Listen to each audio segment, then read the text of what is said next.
প্ৰতিটো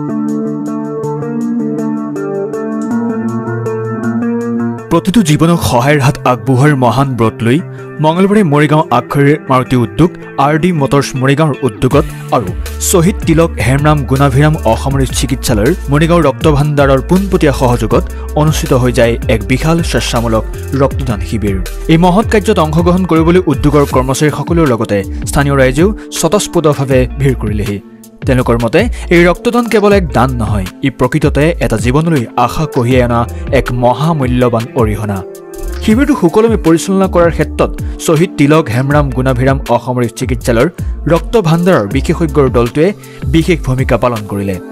তেওঁলোকে ৰক্তদাতাসকলৰ স্বাস্থ্য পৰীক্ষা কৰি সঠিক পদ্ধতিৰে ৰক্ত সংগ্ৰহ কৰিলে।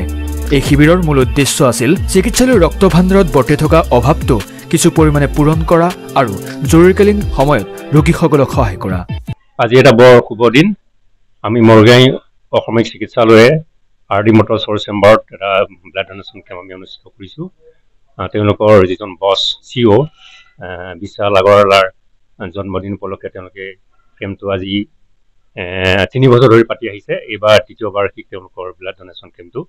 গতিকে এই চকতে আমি মৰিগাঁও অসামৰিক চিকিৎসালয়ৰ ৰক্ত ভাণ্ডাৰ তৰফৰ পৰা RD মটৰ্ছ অসমৰ কৰ্মকৰ্তাক আমাৰ ফালৰ পৰা আন্তৰিক অভিনন্দন জ্ঞাপন কৰিছোঁ। অদূৰ ভৱিষ্যতেও যাতে তেওঁলোকে এনেদৰে ৰক্ত দান শিবিৰ আয়োজন কৰি দুৰ্গত যিবিলাক ৰোগী আছে তেওঁলোকক সহায় কৰক, তাকে আমি কামনা কৰিছোঁ। তেওঁলোকক পুনৰবাৰ ধন্যবাদ জনাই মৰিগাঁও অসামৰিক চিকিৎসালয়ৰ তৰফৰ পৰা কৃতজ্ঞতা জ্ঞাপন কৰিছোঁ। ধন্যবাদ। ৰক্তদানেৰে মানুহক সহায় কৰাৰ এই স্পৃহাই মৰিগাঁও জিলাৰ জনসাধাৰণক নিশ্চিতভাৱে অনুপ্ৰাণিত কৰিব। এই শিবিৰত প্ৰায় 40 ইউনিটৰো অধিক ৰক্ত সংগ্ৰহ হয় বুলি উদ্যোক্তাসকলে জানিবলৈ দিয়ে। আচলতে আপোনালোকে গম পাইছে যে RD মটৰ্ছ এটা যদিও গাড়ী বিক্ৰী প্ৰতিষ্ঠান, তথাপিতো RD মটৰ্ছে মাজে মাজে এনেধৰণৰ সামাজিক যিবিলাক দায়বদ্ধতা থকা কাম, এই কামবিলাক আমি কৰি আহিছোঁ। যেনে ধৰক ইতিমধ্যে আমি আপোনালোকে গম পাইছে যে CSR প্ৰগ্ৰেমতো আমি 52 সপ্তাহত 52খন স্কুলত আমি খেলা বস্তু দি আছোঁ অসমৰ বিভিন্ন স্থানসমূহত। আৰু ঠিক তেনেধৰণে আমাৰ যিগৰাকী সন্মানীয় আমাৰ এই প্ৰতিষ্ঠানটো যিগৰাকী গুৰি ধৰোঁতা আমাৰ সন্মানীয় বিশাল ছাৰৰ এটা মানে উদ্দেশ্য যে আমাৰ প্ৰত্যেকটো আমাৰ যিবিলাক আমাৰ এনেধৰণৰ আমাৰ গাড়ী বিক্ৰী প্ৰতিষ্ঠানবিলাক আছে RD মটৰ্ছৰ, এই প্ৰতিষ্ঠানবিলাকৰ পৰা মানে আমি ব্লাড ডোনেশ্যন কৰিব লাগে। আৰু তেখেতৰ আচলতে জন্মদিনৰ উপলক্ষে এই অনুষ্ঠানটো কৰা হয়। ব্লাড ডোনেশ্যন কেম্পটো আমি কৰোঁ প্ৰতি বছৰে এনেধৰণে কৰি অহা হৈছে।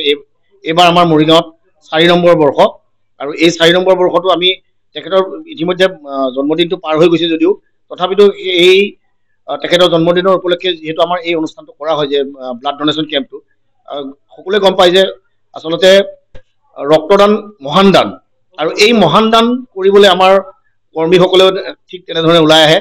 আজিও আমি মৰিগাঁও যি অসামৰিক চিকিৎসালয় আছে, অসামৰিক চিকিৎসালয়ৰ যি ৰক্ত ভাণ্ডাৰ আছে, ৰক্ত ভাণ্ডাৰৰ সহযোগত আমি আজি RD মটৰ্ছে এনেধৰণে আমি এনেধৰণে আয়োজন কৰিছোঁ আজি এই ব্লাড ডোনেশ্যন কেম্পটো।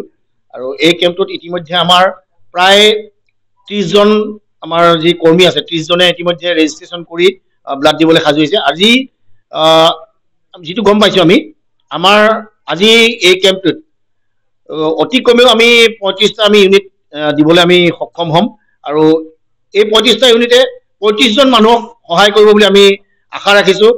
RD মটৰ্ছ মৰিগাঁৱৰ এই মহান উদ্যোগে প্ৰমাণ কৰিলে যে ৰক্তদান হৈছে সঁচা অৰ্থত জীৱনদান। একোগোচি জীৱনৰ প্ৰতি দায়বদ্ধতাৰে মৰিগাঁও ৰাইজে এই শিবিৰ সফল কৰি তুলিলে। News desk, times Guwahati.